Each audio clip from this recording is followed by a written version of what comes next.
Hello everyone, this is Meenakshi Rana. In this video, I am going to explain you civics. Chapter 3, What is government? This is the second part of this chapter. So let's start. Firstly, we will discuss about democratic governments. India is a democracy.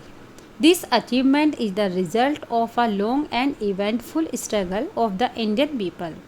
There are other places in the world where people have also struggled to have democracies.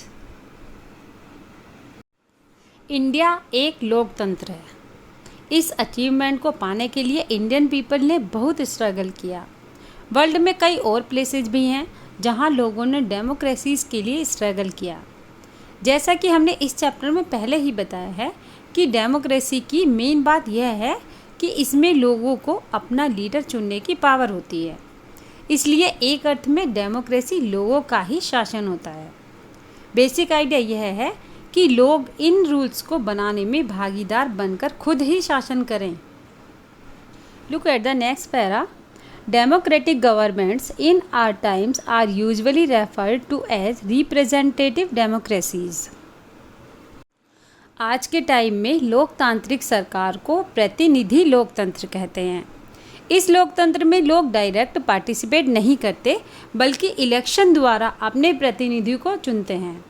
ये प्रतिनिधि मिलकर सारी population के लिए decisions लेते हैं। कोई भी गवर्नमेंट अपने आप को तब तक लोकतांत्रिक नहीं कह सकती जब तक वह देश के सभी वयस्क नागरिकों को वोट देने का अधिकार ना दे। दैट मीन्स देश में सभी वयस्कों को वोट देने की परमिशन है। But it was not always like this.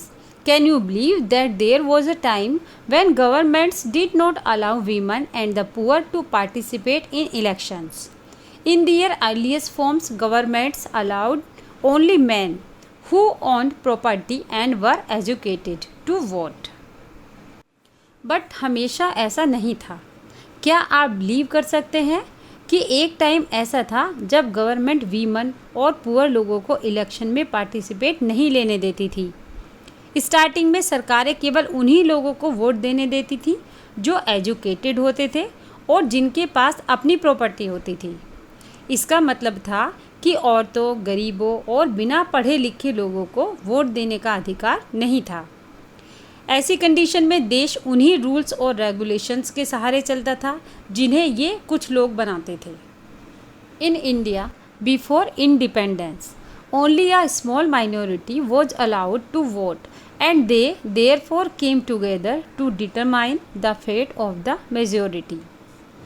India में आज़ादी से पहले बहुत ही कम लोगों को वोट देने का अधिकार था। इसलिए लोगों ने संगठित होकर इस अधिकार की मांग की। गांधी जी समेत कई नेताओं ने इस अन्यायपूर्ण व्यवहार का विरोध किया और डिमांड की कि सभी वयस्कों को वोट देने का अधिकार होना चाहिए। इसे यूनिवर्सल एडल्ट फ्रेंचाइज के रूप में जाना जाता है। Writing in the journal Young India in 1931, Gandhiji said, "I cannot possibly bear the idea that a man who has got wealth should get the vote, but a man who has got character but no wealth or literacy should have no vote." 1931 में young India पत्रिका में लिखते हुए गांधी जी ने कहा था, मैं यह आइडिया सहन नहीं कर सकता कि जिस आदमी के पास संपत्ति है वह वोट दे सकता है, लेकिन वह आदमी जिसके पास कैरेक्टर है पर संपत्ति या शिक्षा नहीं है वह वोट नहीं दे सकता, या जो दिन भर अपना पसीना बहाकर ऑनेस्टली वर्क करता है वह वोट नहीं दे सकता क्योंकि उसने गरीब आदमी होने का अपराध किया है। Now we will discuss about votes for women. Now where in the world have governments willingly shared power. All over Europe and USA, women and the poor have had to fight for participation in government women's struggle to vote. World में कहीं भी सरकारें अपनी इच्छा से power share करती हैं। पूरे यूरोप और अमेरिका में महिलाओं और गरीबों को सरकार के कार्यों में पार्टिसिपेशन के लिए स्ट्रगल करना पड़ा। फर्स्ट वर्ल्ड वॉर के टाइम वोट के लिए स्ट्रगल और मजबूत हो गया। इस आंदोलन को महिला मताधिकार आंदोलन कहते हैं और इंग्लिश में इसे सफरेज मूवमेंट कहते हैं। यूजुअली सफरेज मीन्स होता है वोट देने का अधिकार। During the war many man were away fighting and because of this women were called upon to do work that was earlier considered men's work। युद्ध के दौरान बहुत सारे पुरुष फाइटिंग में थे, इसलिए महिलाओं को उन कार्यों को करने के लिए बुलाया गया जो पहले पुरुषों के काम माने जाते थे। जब महिलाओं ने कई तरह के काम और उनकी व्यवस्था करना शुरू किया तो लोगों को यह देखकर आश्चर्य हुआ कि उन्होंने महिलाओं और उनकी क्षमताओं के बारे में क्यों इतनी गलत धारणाएं बना रखी थीं कि महिलाएं ये काम नहीं कर सकती। इस तरह महिलाओं को डिसीजंस लेने में समान रूप से योग्य माना जाने लगा। Look at the last para of this chapter.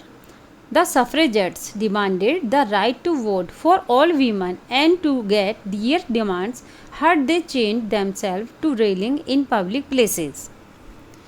महिला मताधिकार आंदोलन की साथियों ने सभी महिलाओं के लिए वोट देने के लिए अधिकार की डिमांड की।